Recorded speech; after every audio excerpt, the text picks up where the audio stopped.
Oke, jadi 2024 merupakan tahun di mana Ferrari kembali puasa gelar di konstruktor dan ya melihat McLaren, tim yang telah menjadi rival mereka sepanjang sejarah di F1, ya bukan feeling yang bagus apalagi mengingat Ferrari sepanjang puasa gelar ini setidaknya selalulah bersaing di atas sana di papan atas, sedangkan McLaren tuh benar-benar kadang terjun ke papan bawah dan ketika mereka sudah bersaing di atas untuk pertama kalinya, first try langsung jurdun. Hidup ini gak adil.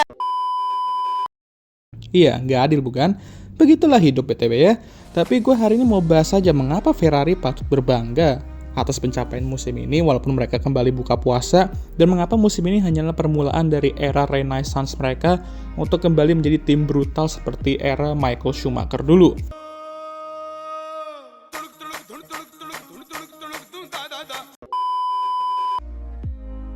Jadi bagi kalian yang belum menonton video gue di sekitar bulan Mei, kalau nggak salah, gue ada bahas kalau Ferrari itu sudah mulai tobat dan masuk ke era Renaissance. Dan ya waktu itu gue bahas sama Bang Ayam kita juga, itu Bang Dims ya. Lalu reaksi di video itu ya pada nggak pede cuy. Pada ngerosting kita berdua bilang, alah hal yang sama terus berulang dan ujung-ujungnya sama aja. Dan jujur setelah gue upload video itu, Ferrari kan langsung kembali ngablu dengan upgrade mereka yang tidak bekerja dan menjalani periode horor itu di leg Eropa.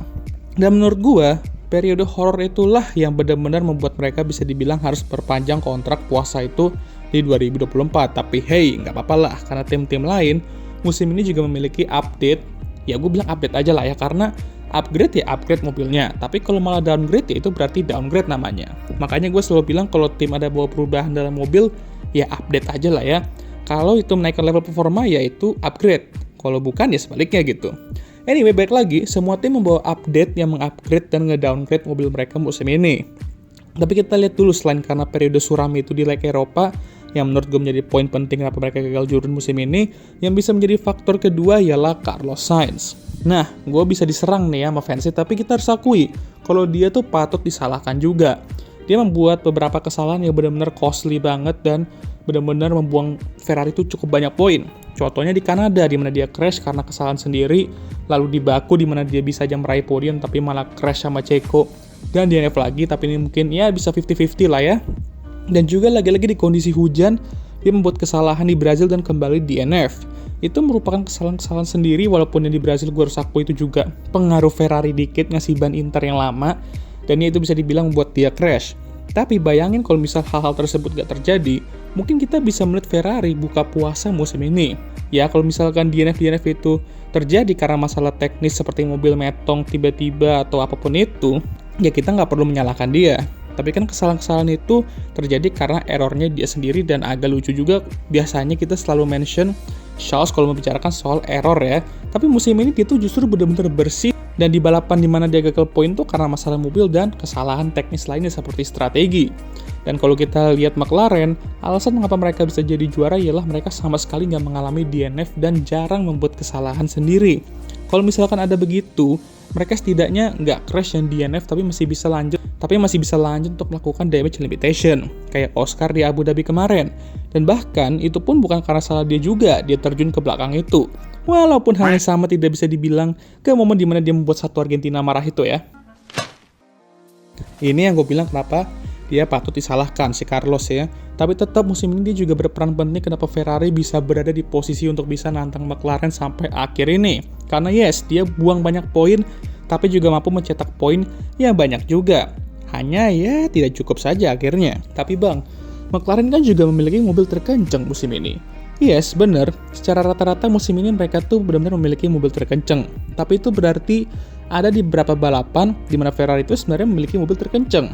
Di Baku dan leg Amerika dari Austin ke Meksiko, benar-benar turning point mereka karena di situ mereka memiliki mobil terkencang. Dan McLaren di awal leg Amerika juga mengalami downgrade tapi mampu bangkit di balapan leg Timur Tengah.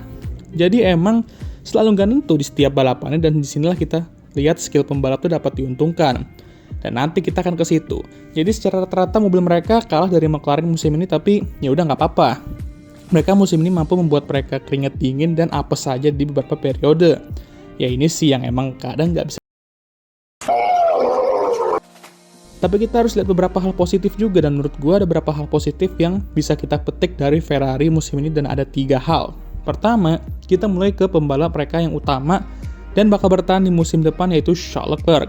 Ini orang benar-benar diem-diem baik, tapi konsisten banget cuy ya, diem-diem ya. Menurut gue ini juga musim terbaik Charles sepanjang karirnya di F1.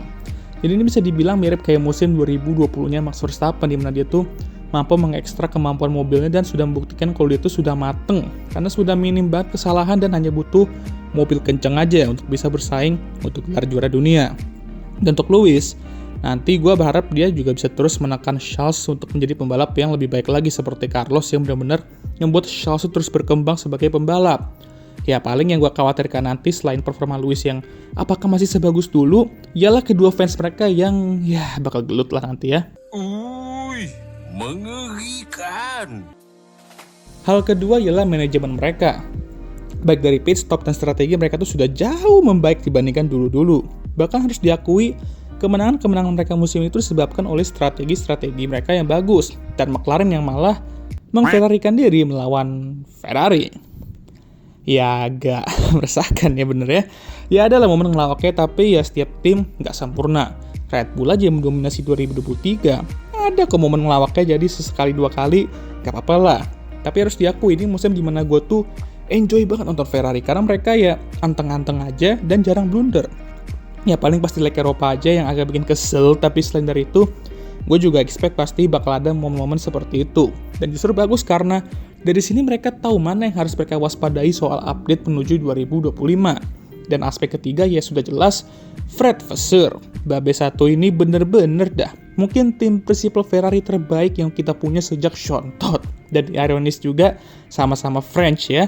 Tapi cara dia mengubah manajemen Ferrari dalam waktu 2 musim, atau bisa dibilang ini musim pertama dia benar-benar full in charge dengan pondasi dia, karena musim lalu tuh masih make bekas pondasinya Matteo Binotto. Dan baru musim pertama aja sudah bisa segacor ini dia memimpin Ferrari dan merombak manajemennya seperti mengganti Xavi dengan Brian Bozzi. Ya semoga aja atasan-atasan Ferrari yang lainnya terus nge-backing dia dan tidak keras kepala seperti kasus Adrian Newey kemarin. Udah saatnya atasan mereka tuh nurunin ego demi membangkitkan tim kuda poni ini. Teruslah percaya kepada Fred Vasseur karena 2024 ini benar-benar merupakan musim terbaik Ferrari sejak 2012 kalau menurut gua. Di tahun itu walaupun mobil mereka bapuk, tapi manajemen mereka tuh masih oke lah, dan hanya tipis kalah dari Seb dan Red Bull, si Nando ya. Tapi setidaknya mampu menantang mereka sampai balapan terakhir, dan sama kayak musim ini juga mereka menantang McLaren sampai akhir. Makanya gue bilang gak usah kecewa kalian wahai tifosi, karena 2024 ini baru permulaan aja.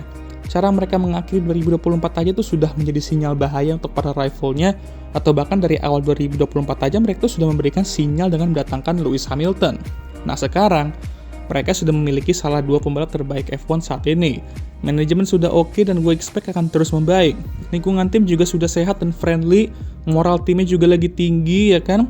Sekarang cuma satu aja yang mereka perlukan, mobil yang bisa bersaing untuk gelar Jordan secara konsisten dari awal sampai akhir. Gue expect kedua pembalap bakal tampil bagus. Mungkin Lewis bakal adaptasi dulu, tapi Charles menurut gue dia sudah komplit dan matang sebagai pembalap, dan jika diberikan mobil yang kenceng, maka ini yang kemungkinan akan terjadi 2025. Charles Leclerc is champion of the world. Ya semoga gue gak ngejinx ya. Oke lah, sekian video kali ini, gimana menurut kalian? Jangan lupa like, subscribe, dan share video ini, dan jangan lupa juga untuk menyalakan lonceng notifikasi agar kalian semua tahu ketika gue ngupload video baru. Jangan lupa juga untuk follow Instagram gue. Oke, setelah seperti biasa bagi kalian yang sudah menonton, gue mengucapkan Thank you very much.